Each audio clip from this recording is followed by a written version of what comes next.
I don't think I had heard the title Gravity Rush until I saw trailers for Gravity Rush 2 and bought the PlayStation 4 Remastered edition of the original last December. I heard a lot of hype leading up to the sequel and was intrigued by the setting, characters, and the gravity-shifting gameplay. Gravity Rush was a PlayStation Vita exclusive from 2012, which was totally off my radar, but now that I own a PS4, I was excited to dive into some cult classics that I'd never heard of.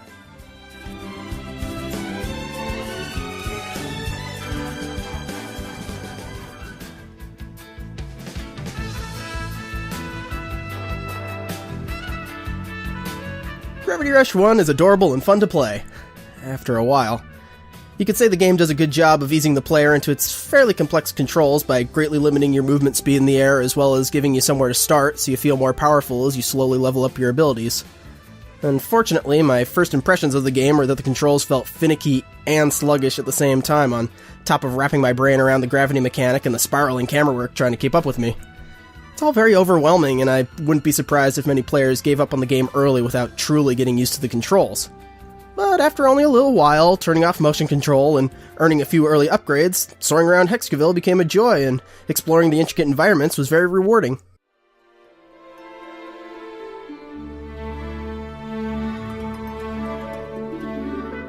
Kat's abilities create a small area of effect around herself to essentially allow her to fall in any direction, along with any unlucky passerbys caught in the takeoff. As such, I often found myself jumping from a safe distance when shifting, in courtesy of the innocent civilians I was intent on protecting. The gravity slide is also a highlight. It's visually impressive and makes ground traveling look badass. The sliding races are also well integrated and control smoothly, for the most part. The game strikes a good balance between its combat, exploration, and missions. You can barrel right through the story if you want, but regularly between chapters, new challenges and side content open up and break up the gameplay nicely. Most story missions involve Kat flying from point to point clearing enemies, but are interspersed with checkpoint races and time challenges or new areas to explore to gather precious gems. Nearly everything you do awards these gems to upgrade Kat's abilities, and I found myself almost always at my max level for each chapter, which felt great and never made me feel like I needed to grind. By the end of the game, I had a comfortable stash of gems to unlock everything, and the upgrades felt meaningful and not overpowered. And most of these upgrades just make combat and traversal more fun and convenient. The variety of gameplay is a little sparse, but it matches the game's length and never wore out its welcome. Combat is a little sloppy, but attacks feel snappy and weighty, so even though it doesn't feel very tactical, it's fun and mindless. Kat's abilities, on the other hand, feel unbalanced. I'd like to say I used every tool at my disposal to deal with different threats, but the game boils down to mashing the gravity kick till the cows come home. The gravity kick is clearly the best way to take on most threats because it homes in on enemy weak points, even wrapping behind enemies to do so. It has a massive range and gains power the longer distance you travel midair. It even bounces you back up into the air to continue chaining attacks until you have to recharge. Kat's on the ground kicks and dodges look fast and responsive, but even at max level take 3 to 4 kicks to take on one weak enemy, where one gravity kick will suffice and leave you well out of harm's reach if there are multiple enemies. The stasis field is a cool concept, but you're greatly limited by the availability of crates and such. Even the PS4 remaster skimps on spawning enough throwable objects to make it very useful in most cases. The Gravity Typhoon special makes up for that with unlimited projectiles, which is crazy fun and powerful, but unfortunately supers are pretty rare and the other two are pretty lackluster, so what you're left with is a 15-hour game with a lot of lock-on stomping without prejudice. Every enemy and boss plays out exactly the same and ends with the same flashy finisher. I still have a hard time knocking it though, because it's mostly satisfying all the way through. Getting into the groove and wailing on enemies with the camera spinning all over the place is surprisingly engaging and looks really impressive. I just wish there could have been more useful abilities to mix things up, or interesting encounters that weren't just a gauntlet of small enemies or hit the bulbous part 5 times style bosses.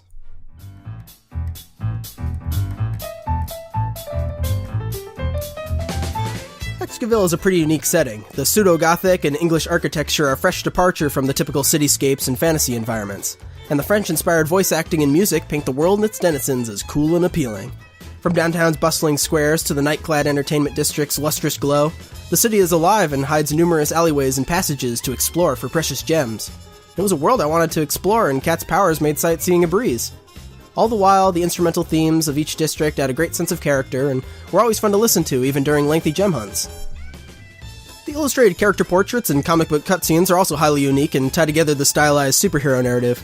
The character designs look great, and the multiple expressions were a nice touch.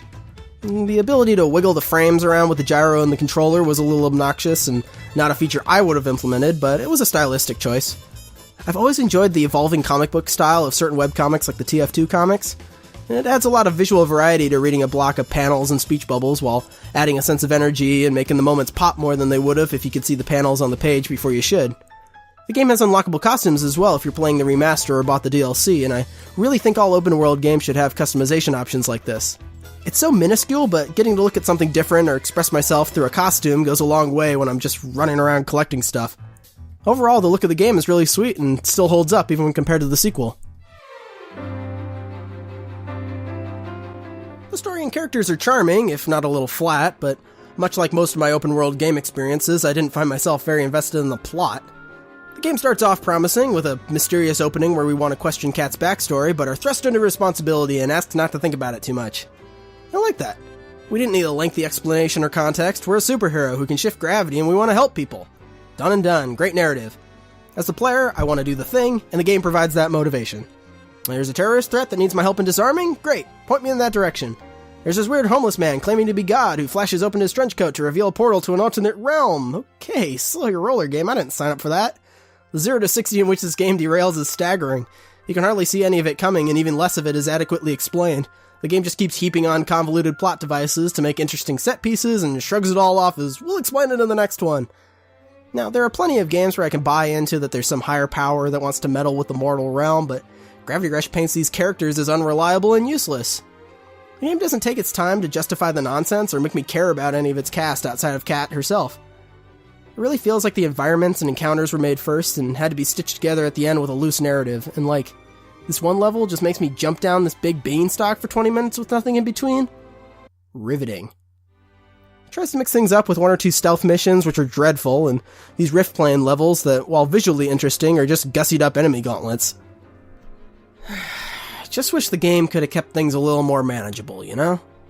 The mystical characters and fate of the world narrative bogged down what could have been a fun, campy, superhero action game about cute girls flying around kicking butt, all of the Powerpuff Girls. It was the DLC missions that were actually some of the most enjoyable parts for me because they were self-contained vignettes with much more reasonable stories that play with the mechanics in some interesting ways. They're like running errands for a stuck-up rich woman before embarking on detective work and locating a missing person. Really cool stuff that I would have liked to see a lot more of. And then the game has the gall to introduce a bunch of plot points and unanswered questions in the epilogue.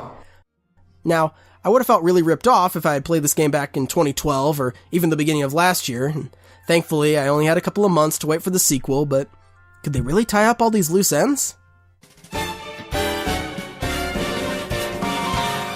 For good or bad, I think Gravity Rush 2 plays things very close to Gravity Rush 1. Kat's moveset has been expanded and the world is twice as big, but by and large it feels like more of the same.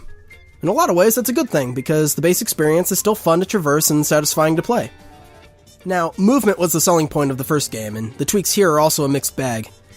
With the game being developed from the ground up for the PS4, more objects can now be rendered, which immensely increased the usefulness of the stasis field.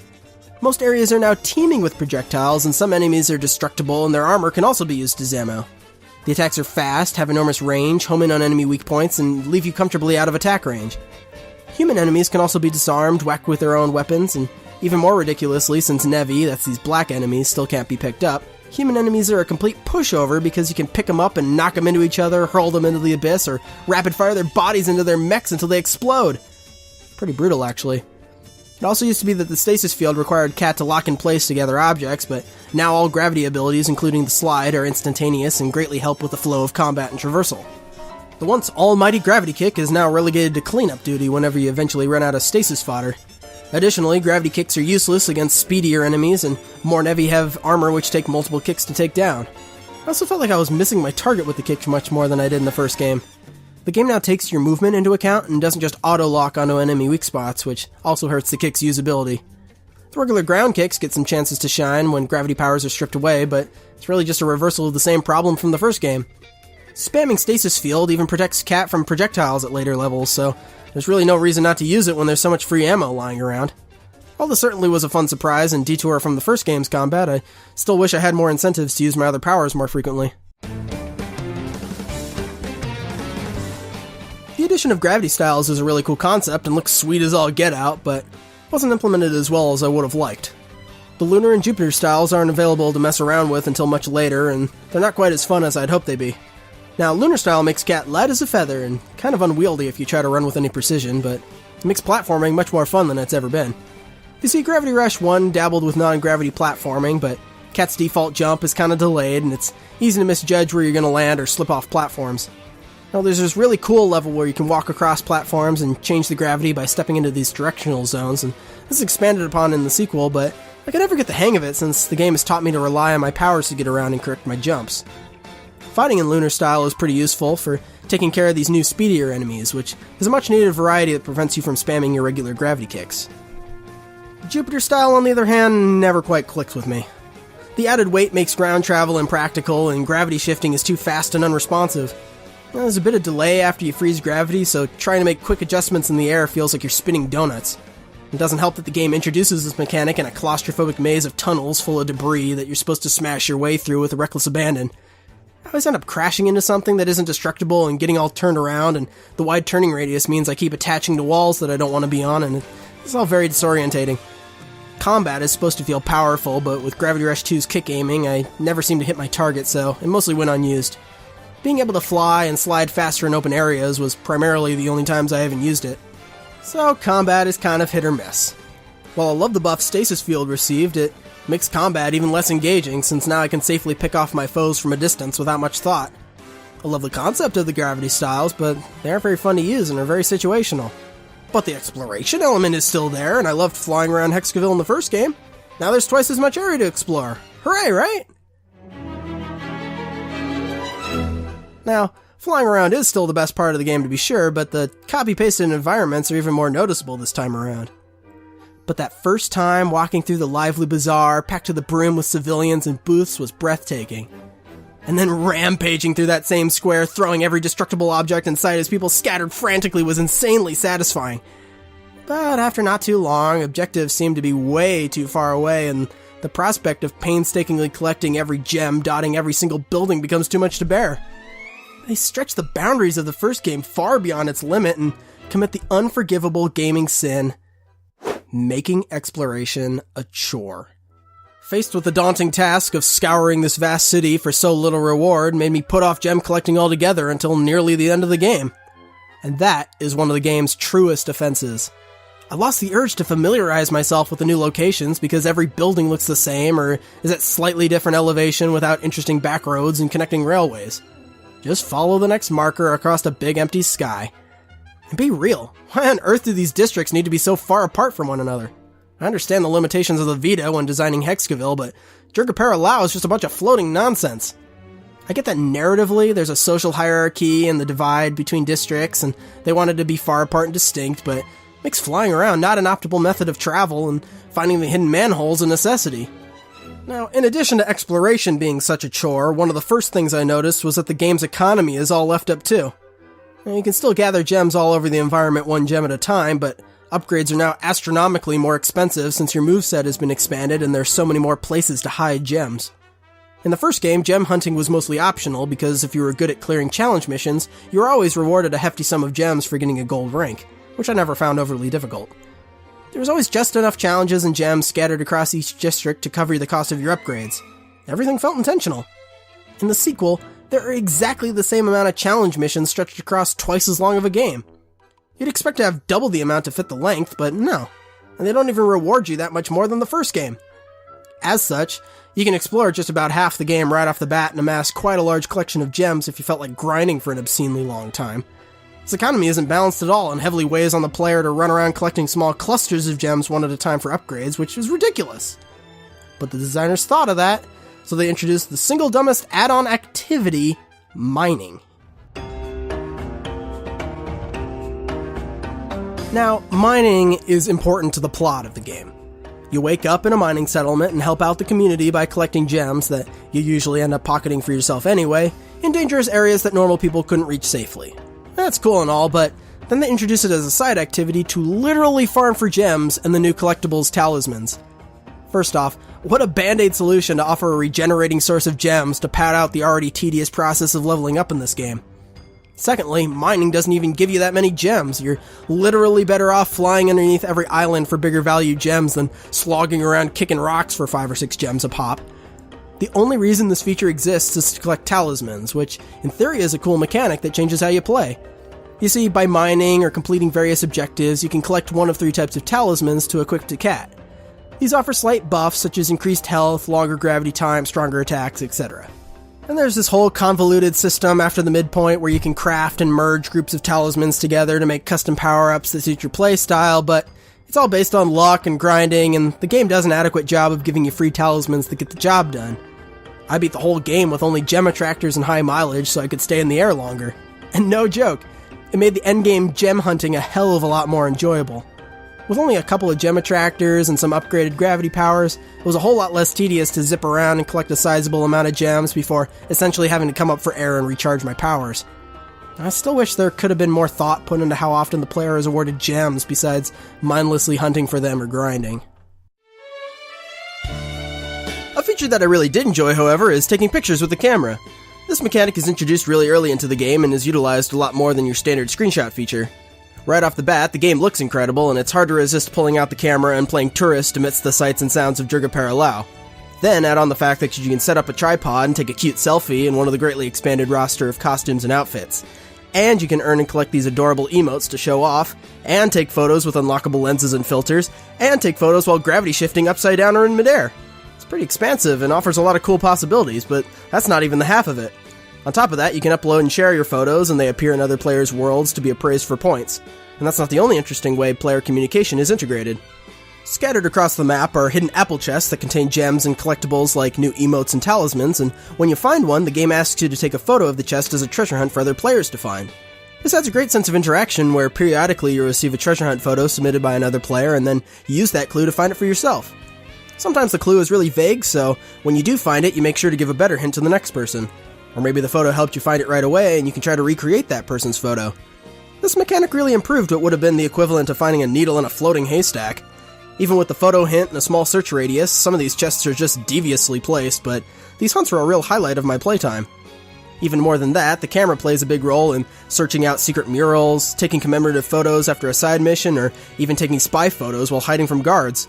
The camera is used in a ton of fun ways, and as an artistically minded person, I had a blast trying to configure interesting compositions and angles, and even trying to get goofy photobombs during intense story missions. If only other features had gotten as much attention as the camera did. Speaking of spy photography, one of the major ways Gravity Rush 2 tries to spice up mission variety is the influx of stealth missions. As I briefly mentioned, stealth was not a strong suit for the original Gravity Rush. In theory, being able to cling to walls and ceilings and zipping around seems to lend itself quite well to stealth. Unfortunately, in practice, the experience is more irritating trial and error since you can never fly up and dive bomb objectives, and it's not always clear where an enemy's line of sight is. Some of these missions put you in obvious corridors a la Metal Gear where you can run from cover to cover with certainty, while others are big open areas where you have to shift above one guard's sight and under another. It's really imprecise, and whenever you're on a wall or ceiling, the camera doesn't know what to do with you and you have to fight the controls to stay out of sight. This wouldn't be so bad, but there's at least 4 or 5 missions where you have to do this, and it never feels that rewarding. It's always set up under the guise that if you're spotted, you'll be overwhelmed and captured, or shot down, or you won't get the information you need. Even though pretty much every one of these sneaky missions ends up with a big brawl with dozens of soldiers getting tossed around like baby toys. It doesn't really sell it very well. Another addition that I'm lukewarm about are the side missions. Conceptually, they're exactly what I asked for. Smaller vignette missions that have self-contained stories and utilize unique applications of Cat's powers. Perfect, right? Well, unfortunately, these missions are not nearly as interesting as the DLC missions from the first game, and get this, there's nearly 50 of them to complete. Still only 20 challenges. I don't really mind how many side missions there are because some of them are actually more interesting than the main story, but the real kicker here is that these missions never reward you with any gems, only stupid props to use in photo mode, decor for your house, or talismans. I would honestly like this whole game a whole lot more if you simply received gems for most of these missions. It'd solve my major gripe with the gem economy because you unlock side missions so regularly, and in the end, they feel like a waste of time if you're not a completionist. Aesthetically, the game looks better than ever. The environments are especially gorgeous and brimming with detail. I already mentioned milling around in the bazaar with dozens of people walking by and the smashable objects everywhere. The game looks awesome. Even the gems have a real weightiness to them and look nice when they tumble around on the ground. In the original game, the gems had this dull, dirty look to them, but now they really pop and are unmistakable in the environment. The illustrated portraits and cutscenes also got a facelift and are much more appealing, and there's a bunch more comic scenes and background character portraits. At first, I was really impressed to see how many portraits there were for each NPC, but would it have killed them to design one more rich guy? Seriously, this one bald guy is in like every single mission in the wealthy district. Animation across the board is greatly improved, especially in how dynamic some of the cutscenes are. The multitude of outfits is also a major plus, and you even start with the roster from the first game if you have a save file. These outfits are all super cute and tie nicely into certain side missions, and I often found myself switching out costumes to perform certain challenges, like putting on the delivery girl uniform for races or the catsuit for stealth. Of course, none of these reflect in the cutscenes except when the story dictates what you're wearing, like the jazz scene. And speaking of jazz, the phenomenal soundtrack is back in full force with updated classics and a whole slew of new catchy tunes. That jazz song and the Le Colmosna theme are standout tracks.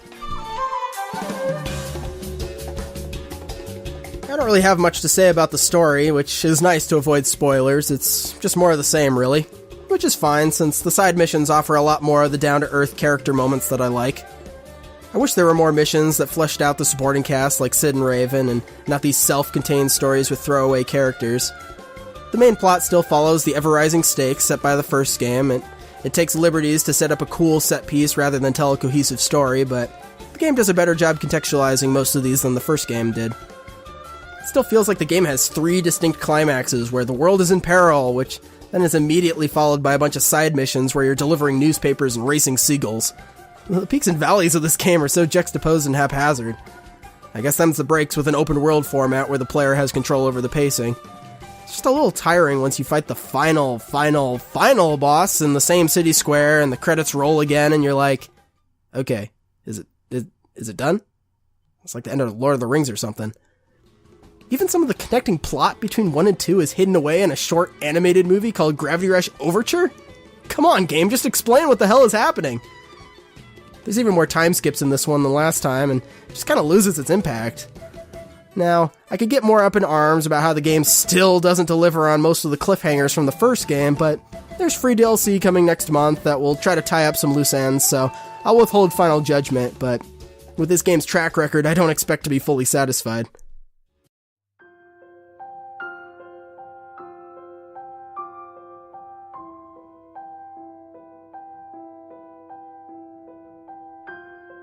So, by the end of my 40-hour experience, I couldn't help thinking that the Gravity Rush formula just isn't suited for such a long game.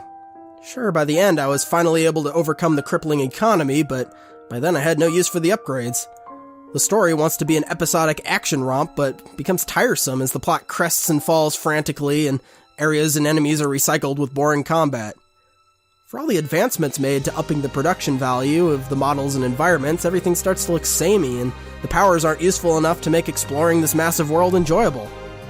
Gravity Rush 2 is a gorgeous game with a solid hook, but no amount of cute flying girls will overcome the tedious, excessive gameplay. And despite all that, I think the series is still worth playing, and I'm certainly looking forward to picking up the game again in March when the DLC releases. I'm sure a less nitpicky person would be won over by the series' charm and freedom of exploration. I greatly admire the creative sparks and moments of brilliance. I only want to see the series iron out the kinks and rise to the heights I think it's capable of, but until then, Kat, we bid you adieu.